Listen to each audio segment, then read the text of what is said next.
Transfer update time on the channel. We are attempting to be across each and every move in the EFL Championship this close season. Plenty going on. We'll have a look at all of the done deals. We'll have a look at some gossip as well for you. Let me know down there in the comments what you think of your club's business and what still needs to be done.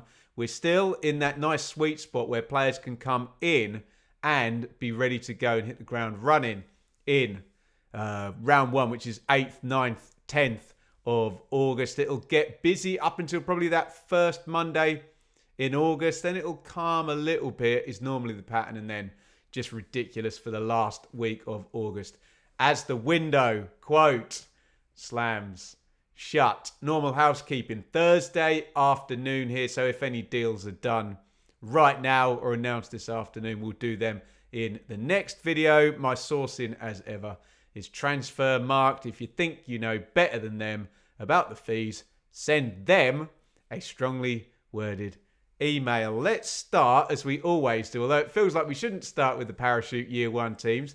We should start with the promoted League One teams, but we will get to them. Lots of fun and games, particularly at Wrexham for this particular show. But it's a bit of a weird window for the year one parachute teams, not necessarily exerting the dominance that they have done in years gone by. I think the churn is very real. And I think the fact we've got proper yo-yoing going on, they've all gone up, down at least. And obviously Leicester and Southampton have gone down, up, down. So that presents its own challenges and that quietens things down a little bit. Obviously, Leicester have got plenty more challenges, we think, than just the churn of being relegated and being a year one parachute team with whatever's coming down the road from the EFL. And we're still kind of all quiet at Leicester. There are the two big assets, El Canouse and Mads Hermansen, big links with Hermansen and West Ham, who have not been shy in coming to the EFL over the years and picking off the best talent there indeed. Look at Jared Bowen. Ben Rama as well was one of the top EFL players. I'm sure you can name plenty of others there. Ipswich Town have signed Ashley Young, who is 40 years old and has played 750 games in his career. What a run Ashley Young has had. Can he finish it off, unless he thinks he's going to go another couple of seasons, with a promotion challenge at Ipswich? And I watched the little sit-down interview the club put out, and he says he's here to play. I assume there'll be lots of thoughts about coaching and whatnot, and Young and McKenna were together at Manchester United, obviously. But dare I say, if you'd said to Ipswich fans you're going to do 3 deals, one of them, yes, Mutasiwa in central midfield for a thick amount of wedge, great, but the other two are David Button, 36, and Ashley Young, 40. I would suspect the Town fans would have wanted more. Amari Hutchinson still kind of rumbling on in the background, and I don't think it's helpful that it looks like Johan Visa is also likely to go out of Brentford, Brian Mbeumo having already gone. So it does look pretty nailed on that Amari Hutchinson will probably end up going to Brentford. There's all sorts of talk about clauses, and was a clause met in time, and can Ipswich now push for more money? It does feel like a seller's market, but then does the player agitate for the move there? I don't know. Kind of from both points of view, especially Ipswich's, given that we kick off in the Championship a week before. You kind of just want that done if that is going to happen, but it's never quite that simple. Suspect there'll be more action in Ipswich. Sorry, I should have mentioned Cedric Kipre had gone in there on loan as well. My bad. Forgot about big old Cedric, didn't I? But yeah, I suspect we'll probably see 2 quite chunky transfers before August the 8th going in to Ipswich, who are currently out in Austria, I believe. Unless they've got back. They've certainly been there on tour. I don't think Southampton have done anything since we last spoke. And Damien Downs, wasn't it? And we were kind of referring to the strength Southampton have maybe got in the attacking roster there. I forgot they got Ben Brereton Diaz as well, as Downs, who's now been added to Adam Armstrong and Ross Stewart. Although in that conversation, lots of people kind of said to me, "Oh, Ben, is Ross Stewart, is he fit and ready to go? Are you actually going to see him as often as you think you might do?" Fairly unlikely. Kyle Walker-Peters, free transfer to West Ham as well. We hadn't spoken about that one. That'd be fairly painful. I always liked him as a player. So just to wrap it up in terms of the parachute team, still fairly plodding, isn't it? I mean, you can argue with the year one parachute teams that they don't need to bring in massive numbers of players. In theory, they've got better squads than 90% of their clubs in the Championship already. So maybe it is just a case that fans of Leicester, Ipswich and Southampton are going to have to be patient. And when I say patient, I'm not even talking about August the 8th. I'm talking about all the way down to August the 30th or September the 1st, whenever the window slams shut.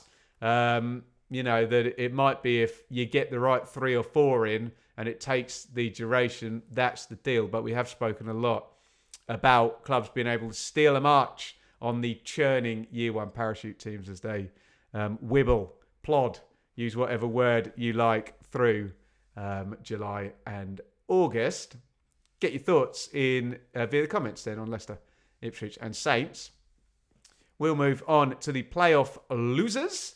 And the defeated playoff sides have been the subject of a few deep dive videos on the channel this week. So if you're interested, Sheffield United and Coventry and Bristol City fans, on my thoughts in real detail, I think we've done 14, 15 minutes on each of those this past week. Enjoyed doing that.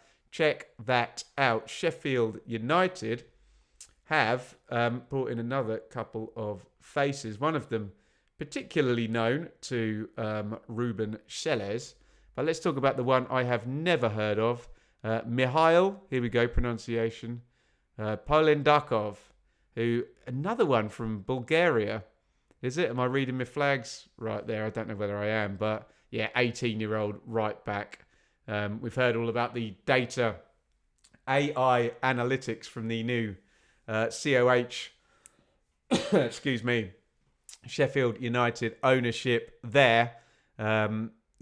I assume that is some kind of a project there. Sorry, excuse me. Oh, goodness me. A frog in my throat as we talk about the Blades. It's like I've swallowed a sword. There we go. But Louis Barry is very much known to Ruben Selles and kind of the scourge of Hull at the moment because he's the deal that was paid late, that loan deal where Barry went from Aston Villa, had been at Stockport at the start of last season, was redeployed from Villa to Hull in January, and that's the one that Mr. Ilichali paid late that's bought the transfer embargo at Hull. Barry is at Sheffield United now, and does this one feel a bit like Jess Raksaki, where you're kind of waiting for the player to find their level, and we'd seen Raksaki go in at Charlton and look like he was too good and then go to back to Crystal Palace and kind of fight and not really get in the side, and then into Sheffield United at the top of the table. I guess Louis Barry's going in, and we've known about Barry for the longest time. It's actually at Ipswich in a ridiculous transfer window where Ipswich signed like over 20 players, the first transfer window under the new ownership, and he couldn't really get near the team, but he's been very good since then. And if you were watching his highlight reel from Stockport at the start of last season, it seemed to be he was banging one in from 20, 25 yards every week, wasn't it? So very high potential player, but now it is right. League One, didn't really do anything at Hull. I think he pretty much got injured straight away when he was there. And he's gone right into the highest ranked team in last year's Championship, still to be in the Championship this season in Sheffield United, who finished obviously in third place and lost in the playoff final. So I like Barry very much, but there is the sense now he needs to step up and prove himself. He should do. A lot of these Villa bunch have been very decent, haven't they? These youngsters out of this elite academy. Coventry, we feel we're kind of close to stuff happening. Milan Van Evik is still there. That's one we're watching very carefully. Carl Rushworth, and I've seen it's a loan deal, and I've seen they're going to sign him for £5 million as well. I don't quite know what's happening there with Rushworth. If they do drop £5 million on a keeper, having signed, I know he's injured, but Dovin last season as well, then I don't know. I guess they mean business, and Frank Lampard and Joe Edwards would like a Brighton-trained keeper that's been out all across the EFL, hasn't he? Where was he last? Swansea? Rushworth? Can't remember. He feels like he's been on loan 4 or 5 times already, doesn't it? And we're just waiting. And what Brighton are very good at are holding out and getting big money for their loan players. They've been such a kind of big deal. Even like I was thinking about Jean-Paul Van Heck, who was down with Blackburn a few seasons ago now during the pandemic, and they build these players up, and doesn't look like Rushworth's going to get the shirt. I say get the shirt at Brighton in the end, but maybe keepers can go a bit later. Can you be loaned out until you're like 28 or something and then go and get the shirt? I don't know about that, but it'd certainly be a good deal at Coventry, and we'll kind of wait a little bit longer there on some more main movement. Bristol City, I don't think anything more has happened since we last spoke. In the bit I did about Bristol City today, I did mention, Alex Scott and then Tommy Conway, whether they do need to sell one every window or whether they've had any bids for, you think it would be Jason Knight if it was anybody this season. I don't know. Maybe they're good on the old PRS. It's very hard to have a sensible discussion about PRS. One, because nobody really knows the numbers outside of the club. And two, because fans of football clubs are very motivated in their reasoning and will make up any kind of justification that their favourite player will not be leaving the club. Nobody really wants to believe that, Bristol City fan or any fan, do they? But hey, all of you you support championship teams and you know where you are in the hierarchy, and when someone comes with more money, those players do tend to be on the go. We're on the go to the remaining top 10 teams. We're going to talk about Blackburn, and Sean McLaughlin is in from Hull. It says €500,000 here on Transfermarkt, and yeah, that feels very solid. He's played a load of games for Hull. I looked up before we hit the record button here. I think like over 150 games for Hull. So sometimes with centre-backs, can you just get someone with good physicality and good experience and plonk them in your team? They've had a few there, haven't they, at Blackburn? They took McFadzean, didn't they? And they had Dom Hyam there, the sort of, just big, powerful centre-halves, and maybe Sean McLaughlin will be the latest. Still, lots of rumblings on Callum Britton, I think as it pertains to Millwall, Derby, possibly some others. It looks like they might get quite a chunky fee for him as well, if indeed he does go. So keep your eyes on that in terms of Blackburn and obviously those clubs. Looks like he is going to be sold within the EFL Championship. Millwall are still getting plenty of interest in Ivanovic, the forward. That will rumble and rumble. A player near and dear to my own heart, Massimo Luongo, looks like he's going to go in there as well.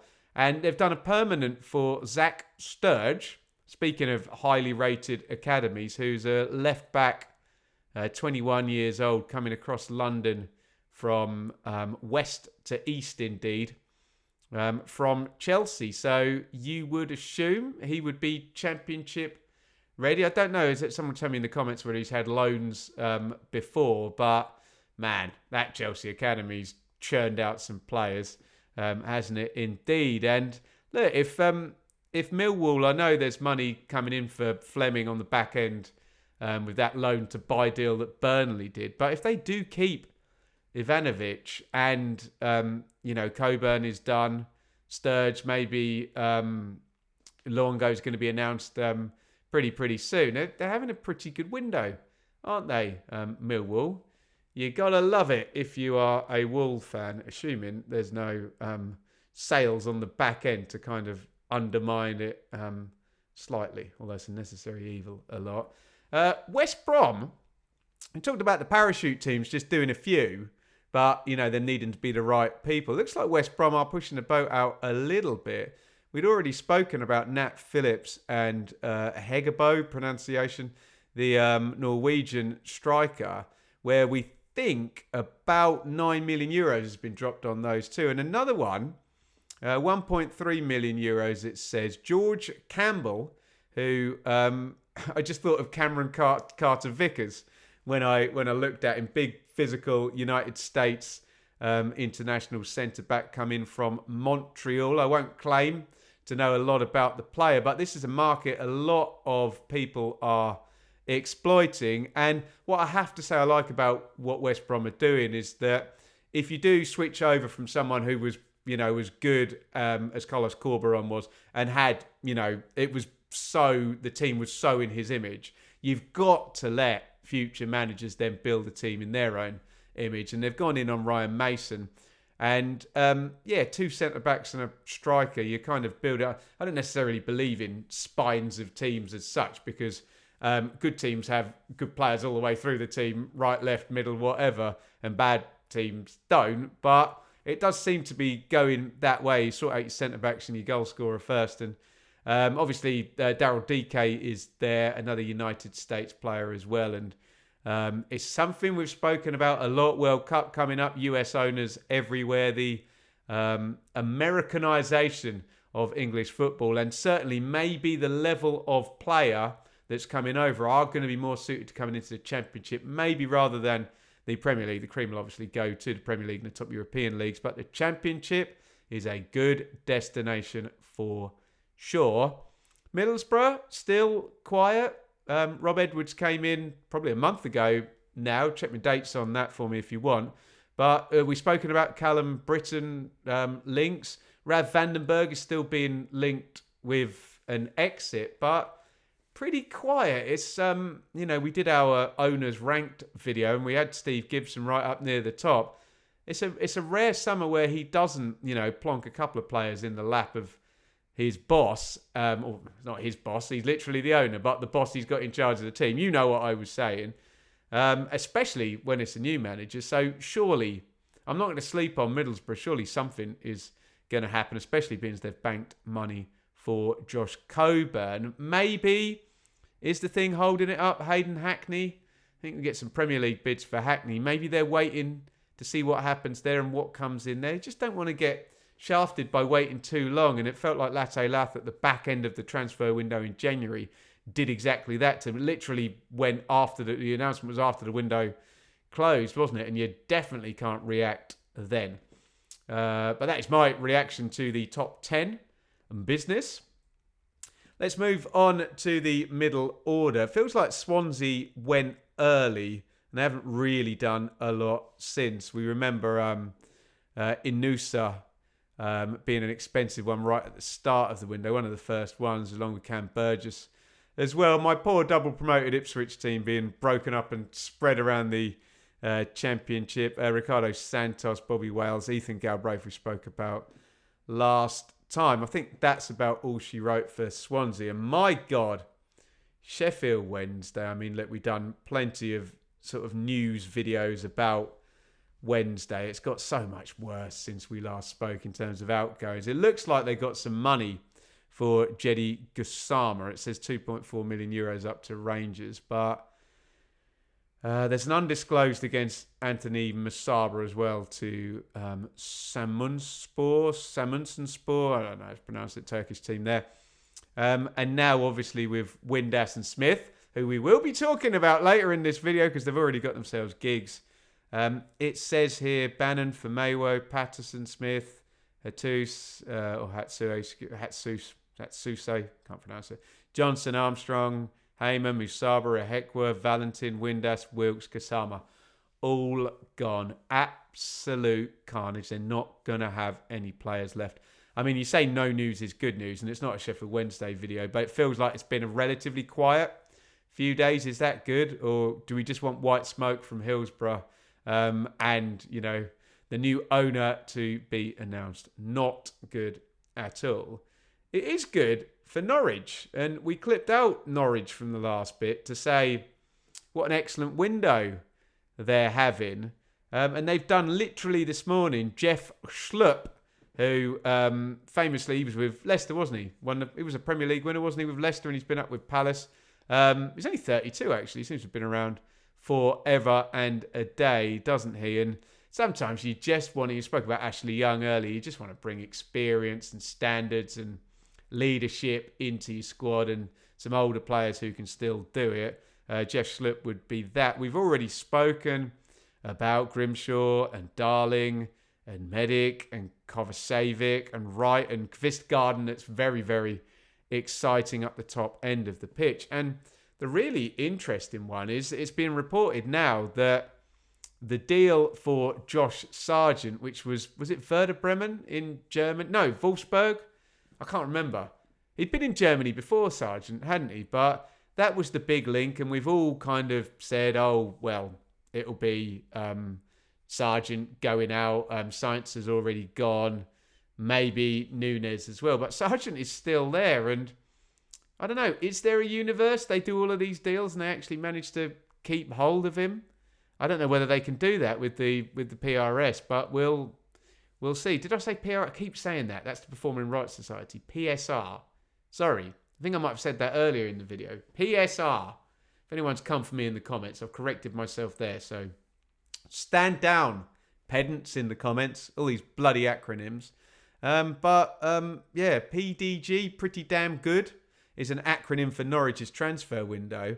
And this lad Diallo, is it Pape Diallo, who we thought was going to go into Watford, who we're about to speak about, looks like, and that's another 3-4. Surely they're going to sell Sargent Norwich. They're going to do another 4 million quid on a winger as well. But it's very exciting what's happening at Norwich, and I always think it's good when you have a new manager come in, you know, wipe the slate clean, give them some players, don't do too many, but you know the messaging's going to change to the existing players and the pattern of plays going to change anyway. So if ever there is a time to have a big, busy transfer window, then maybe it is the one where you change the manager to. You tell me, but yeah, Norwich continue to have an enjoyable transfer window. Well, you tell me, Norwich fans, actually, it all looks good, and I'm sure you're all very happy now. Are you going to be happy if it all ends with, right, there goes Sargent and there goes Nunes, or just there goes Sargent? I suspect that would still be a net positive, wouldn't it, if the numbers all kind of add up. So, yeah, fair play, Norwich. And it says with the Johnny Rowe back end to deal to Marseille that, and Sainz as well, that there's still a load of money come in. So, could they? Could they keep Sargent? Yeah, we will find out. Finally, Watford. I don't want to get excited about Watford because the owners do silly stuff and let me down if I do. But there's a couple of nice ones in here. Nestori Irankunda, who it all sounds very exotic, but I believe he's an Aussie international, and they've bought him from no less than Bayern Munich. However, I think it says FC Bayern 2. So I don't think he was anywhere near the first team. But again, elite clubs. And I did look, he's only 19. And he'd already played like 60 games in Oz as well, and scored a fairly decent amount of goals. It says right winger. I believe he was the fella modelling the Mr. Q shirt in the kit rankings video, so you can check that one out as well. But that sounds like a fun one, and we've always praised Watford, haven't we, for picking out Ismaila Sarr or a João Pedro. Everyone's, credits Brighton for doing amazing business on João Pedro. Where was he first? Is it Watford, wasn't he? And is it Pervis Estupiñán? Is he going somewhere big at the moment? So, Watford have had their own success stories with exotic named players. They've also had plenty of players that have come in from Udinese. And look, this one's going to wind people up, isn't it? It's going to wind me up trying to say his name. Luka Kierkegaard, who scored loads of goals for OB Odense in Denmark. And you know what I'm about to say, who's been signed by Udinese and immediately loaned to Watford. And that really grinds people's gears. Obviously, we talk about multi-club ownership, and the Pozzos do say they're getting out of Udinese, but well, they've still got them. We've seen plenty of these deals through the years. I mean, the buy and immediately loan is one thing. I think that doesn't grind people's gears quite as much as, I can't remember who was the was it Kayembe who's still there, where we thought the transfer fee might have been over market value, but good luck proving that. But yeah, Watford have got themselves a fella who's only 22 years old and who scored a load of goals in Denmark as well, and maybe they've avoided paying a transfer fee for him, so we'll see what comes out in the wash there. But having a pretty good window, Watford. We've already spoken about Marma, Baxter, Cipriano, Bola, Vivaldo, Semedo, also in from Udinese. So they've done plenty. By the way, we didn't speak. Milita Rajovic has gone out to Poland by the league. He's 25, Rajovic. Thought he was older than that. There you go. What do I know? I know that we're going on to this big blob of teams that finished in the bottom half. I think we're fairly quiet on QPR and Pompey. I think we spoke about their business last time. We did mention John Swift was about to happen. That has gone through, and I believe there's a better narrative than that. And I said I think he might be a Pompey fan, according to some of the comments. Last time, Oxford, I think is all quiet as well since we last spoke. But Stoke reasonably busy, and they have had to sell a player who I would have quite liked. I thought one of the parachute teams might go for Wouter Berger. Thought he might have been good at Ipswich. He's gone out to Hoffenheim. It says for €4 million. How much they pay for him? Feels like it was more than that, but on the balance sheet, the value amortizers, and if you're down on it, but there's book value, and then if they're sold in for more than book value, then it looks good in the year's accounts, doesn't it? It's all that skullduggery and whatnot with money, but that's certainly some income there. We'd already spoken about Talovarov, who came in for a cup of tea at Plymouth and has immediately gone. We spoke about Cresswell as well. Did we speak about Bosniak? Wasn't there a brilliant player called Bosniak? Sorry, I haven't researched this guy. Striker coming in from Boa Vista. It says undisclosed here. So, sorry, that might have been one that missed me. My bad. If he's the second coming of the other lad I just mentioned, was that Boniek? Is that right? Was it Boniek who was the awesome? It might have been Polish. But yeah, I don't know what nationality is that. Flag, is that Croat or Slovenian? I don't know. Should have done my research on that. Apologies, Stoke fans. All the Stoke fans are grumpy with me because I wasn't a massive fan of their purple away shirt as well. So I will say something nice about Stoke, that they've managed to get back Ash Phillips, who was a bit of a football manager wonder kid, wasn't he? He was like 14 years old or something at Blackburn and went to Spurs. And I believe they've got him on loan once again until the end of the season. So if that's something they can do with a view to getting him permanently, then you've got someone with huge potential, although I'm sure Spurs will try and make that worth their while. The lad Sidibe, who he's the big hulking striker who used to play for Stoke under Pulis, isn't he? That's his son. Apparently he's been linked with some European sort of big clubs as well. I think it's PSV Eindhoven, so that might be one that might have to be done to bring in some money, but it's that classic, I'm not going to say PSR thing, that Stoke have got more money than God with Coates and the Bet365 dosh, but it's been tight, hasn't it? And they've certainly spent and certainly pushed, and they're always on the line, as we understand, and just need to stay the right side of it. Derby did complete Agimang, or Agimang. I don't know how he wants that pronounced. If he asks me nicely, I'll do it exactly how he wants it. That was close, but I think that's done now. 6.9 million euros, that says. So you've got some striking options now with Morris having come in as well. Apparently, this would be such a John Eustace signing, wouldn't it? Zach Viner, just experienced, ready to go Championship defender, centre back, can play right back as well, I think, can't he? Viner from Bristol City. They're in the conversation for Callum Britton as well. So they're going for it a little bit, Derby. There's some links with Ibu Adams possibly going out. He had very good numbers when it came to all of the closing down stats, the pressing stats, and how quickly you win the ball back, those type of central midfielder tackling stats. So they probably won't want to lose him, but there's an argument they might have to do that in terms of PRS and bringing some money in on the other end. But it looks like they're going to have a net positive window. Derby, they've already spoken about Sheffield Wednesday's incredibly net negative window. Preston are busy, and this one, I guess, makes all the sense in the world. We knew Michael Smith was going to pipe up somewhere in the Championship, having ended his deal, whatever, mutual consent, ability to walk away from Mr. Chansiri, as lots of people want to do at the moment. And he has wound up at Preston.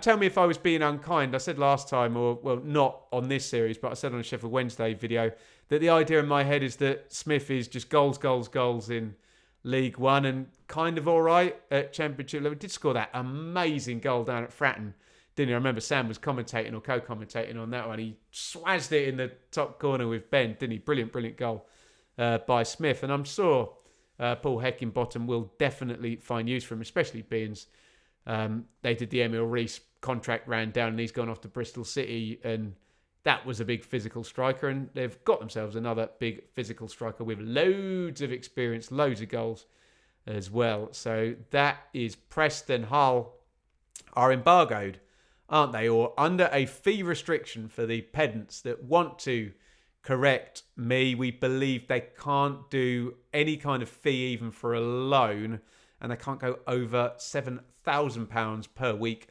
salary. So it's all quiet in Hull. I think they've lodged appeals to the EFL. So hopefully for the Hull fans, so they can come to some kind of agreement where that can be lifted. I assume Aston Villa have been paid now for Louis Barry, who we spoke about earlier in the video, having moved on to Sheffield United. I think I've done quite well. My throat is dying here,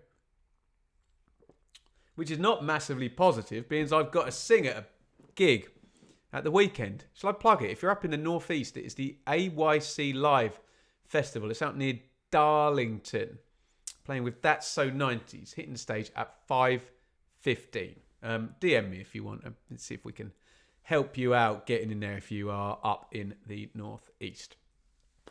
Right, here they go again, the promoted League One clubs. And it feels like, in the absence of the parachute teams being massively busy, in terms of their position in the hierarchy, it feels like these three, give or take maybe, I don't know, a Norwich or a Derby or something, are having the most fun in the EFL Championship. Let me know your thoughts on that. And it feels very much like something's brewing again at Birmingham, where we could have another couple of exciting signings going in. I mean, the first thing to say is that we said it was going to be brutal, and that the players that had scored 111 points, and I don't know how many goals Alfie May scored, but there are players that are designed to get you out of League One, and players that, Birmingham, let's make no bones about it, get you to the Premier League. Maybe Alfie May isn't that guy, and he's been sent back down to Huddersfield, who are having a good old crack at getting out of League One and spending a fair bit. Aaron Cashin, though, and Moxley, the Birmingham journalist, has gone pretty heavy that that's going to happen. So Cashin was really good for Derby, wasn't he? Actually, that's a fair point on Derby. We're talking about Derby's PRS, what can't I say it, PSR position. I assume there's more money on the back end there for Cashin coming in as well. Literally a cash-in, but he is the fabled left-sided centre-back that everybody wants, and he's interesting. I'm going to say Fabio Cannavaro. I'm not comparing Erin Cashin to Fabio Cannavaro in anything other than he's not as big as you think, but he's really good in the air. He's just excellent, Cashin. I remember watching him in League One, early days there when Paul Warne was still the manager for Derby, and I thought, God, you ain't going to play in League One for long, are you, mate? He got promoted and then signed by Brighton, so I think that'd be a great deal. And again, I mean, look, you're always going to have a good defence if you score 111 points, or rather, you're not going to concede many goals. It just kind of stands to reason that teams that dominant. So it's not saying that Birmingham were a defensive team. They were just able to control like every game in League One, not give away any chance because they had the ball the whole time. But the defence that was so good last year, well, you know, could easily just be broken up if Cashin comes in. And I must admit, I'm no expert on German football, but Marvin Dux, I don't know how to pronounce it, but he's like in his 30s and just, you know, a regular Bundesliga player. So we are not building a strategy here at Birmingham, are we? To spend 4 years in the Championship and then get promoted. They are building a team for next season for sure. And this is already after Furuhashi, Gardner-Hickman, Asai Samuel, Fujimoto, Gray, Neumann, Samsted, Beadle, Doyle are all coming up there. And it looks like probably before August, and, you know, maybe it'll happen this afternoon. That always tends to happen to me when I do a transfer update video. You get all the details together and then come out off the recording, look at your phone. Oh, okay, another one confirmed. Missed that one. But yeah, it looks exciting for Birmingham. And we've been super excited about Birmingham the whole time. And I know Birmingham fans get fed up of being categorised with Wrexham, and Wrexham fans get fed up of being categorised with Birmingham. But we've said, surely Wrexham are coming. Surely there's going to be some business doing there. And this is now happening at Wrexham as well. These two are going to be an absolute nuisance. What is this going to do to the Championship table? The fact that two sides are going to come in from League One and probably likely just both go straight into the top half. Will we get a surprise relegation as a result of that? I wonder.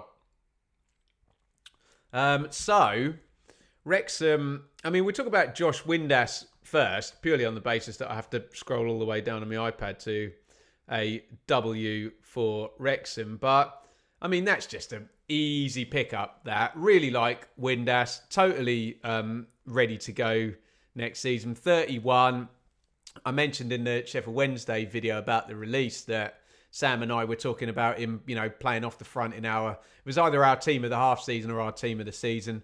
You know, scores big goals, scored from inside his own half, scored the winning goal in the playoff final in the 124th minute. Just, I would assume that most Championship squads, even if he was going to be an impact sub, would have found some use from Josh Windass. And, you know, with that experience, with that quality, little bit of je ne sais quoi, Rodney, next time we'll be millionaires. I just think it's a really nice signing, that one. And we mentioned Hardy at the start of the window. You're putting in two attacking players there, Hardy and Windass, that will score goals in the Championship and have scored goals, and also have both scored goals in teams that haven't actually been very good. You know, it's Plymouth and a Sheffield Wednesday team doing a great escape, and Plymouth doing a survival trick last season. And both of these players scored plenty of goals in circumstances that might not have been as preferable as they may get down with Wrexham. Right, here we go. How do I pronounce this? Liberato Kachache? I don't know which C is going to be a ch and which is going to be a hard one. I guess Kachache. It says he's got Italian heritage, so we'll go for a ch. And you pedants can care about it way more than me in the comments. But I've been told this guy is a bit of a football manager god as well. I think he's a Kiwi international. I think I'm right in saying. It's coming from Empoli. It says 2.5 million euros, but I think there's quite a lot of potential back end and add-ons, which I assume is all to do with sell-ons, or maybe Wrexham playing in a different division than the Championship. Who knows?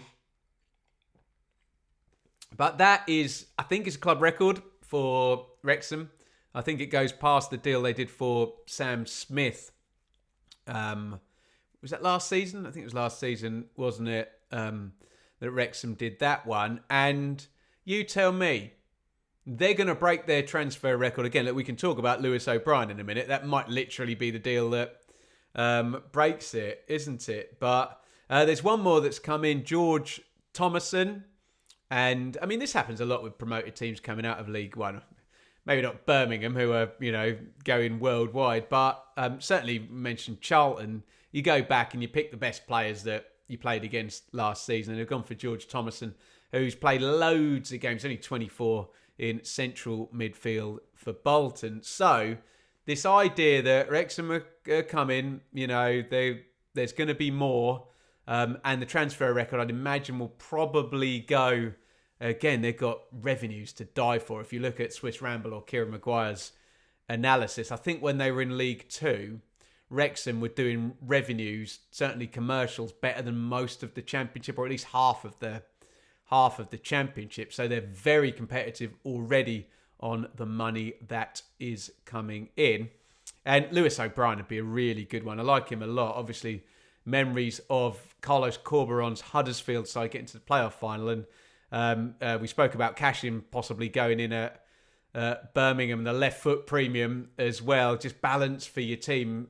O'Brien's got the same thing in central midfield. Great ball carrier, great energy. Is he still at Forest, O'Brien? I think he'd been loaned out to the US. I don't think he ever went there permanently. He's at Swansea, wasn't he, on loan last season? So I don't know if there's any kind of link there. He's probably been living in Wales in recent times, hasn't he? So excitement at fever pitch all summer at Birmingham and starting to build at Wrexham. But don't forget Charlton, who are having a go as well, aren't they? If you look at the fees Charlton are paying, I think Apter, who's joined since we last spoke about transfers, is the most expensive. So it's 2.3 million euros. Who is a right winger for Brucey for Blackpool last season, Rob Apter. And I mean, Nathan Jones is just all about energy and players that can run. I have the best running stats in Europe and the world, etc., etc. But that's 3 players now. It says, and again, these fees are all via transfer mark. So if you've seen the deal memorandum and you work for Charlton, maybe you know better than me. But Kaminsky, it says 1.1 million euros. Alafe, another one picked up from League One. You could argue Kaminsky's been picked up from League One, given Luton are in that division now. But 1.75 million euros, it says, and Apter 2.3. So a total spend there for Charlton of 6 million euros, which that sounds like a side hell-bent on staying in the Championship. Unfortunately for poor old Charlton fans, they're just getting eclipsed by Wrexham, and then Wrexham get eclipsed by Birmingham. But yeah, these 3 League One sides, I know Derby, Pompey and Oxford all stayed up last season as well. They're not here to make up the numbers in any way, shape, form or fashion. That is the latest transfer update. Again, you know the deal with this. We'll stick a couple of clips out, put the whole thing up as well. Complete transparency. It's 2:30 on Thursday. So if deals are going through after then, I won't have picked them up in this video. But don't worry. They will get picked up. And the window will close in the end, whether it's August the 30th or 31st. Is there 30 days in August? 30 days in September? I think there is. Whenever it closes, we'll make sure we've spoken about each and every transfer. But it's quite a nice little series now. I think we've done 3 or 4 of these, and you guys seem to enjoy them. So get down there in the comments. Plenty of other stuff on the channel. Let's do a couple of the silly ones then. I did bold predictions early in the week. That's me just cutting loose before we do the serious business of the 1 to 24s that I really get held account for by the comments. And we had a look at the Championship away shirts. They're all gradually coming in now. So check all of that out and get your views in on the latest in Transferland in the EFL Championship.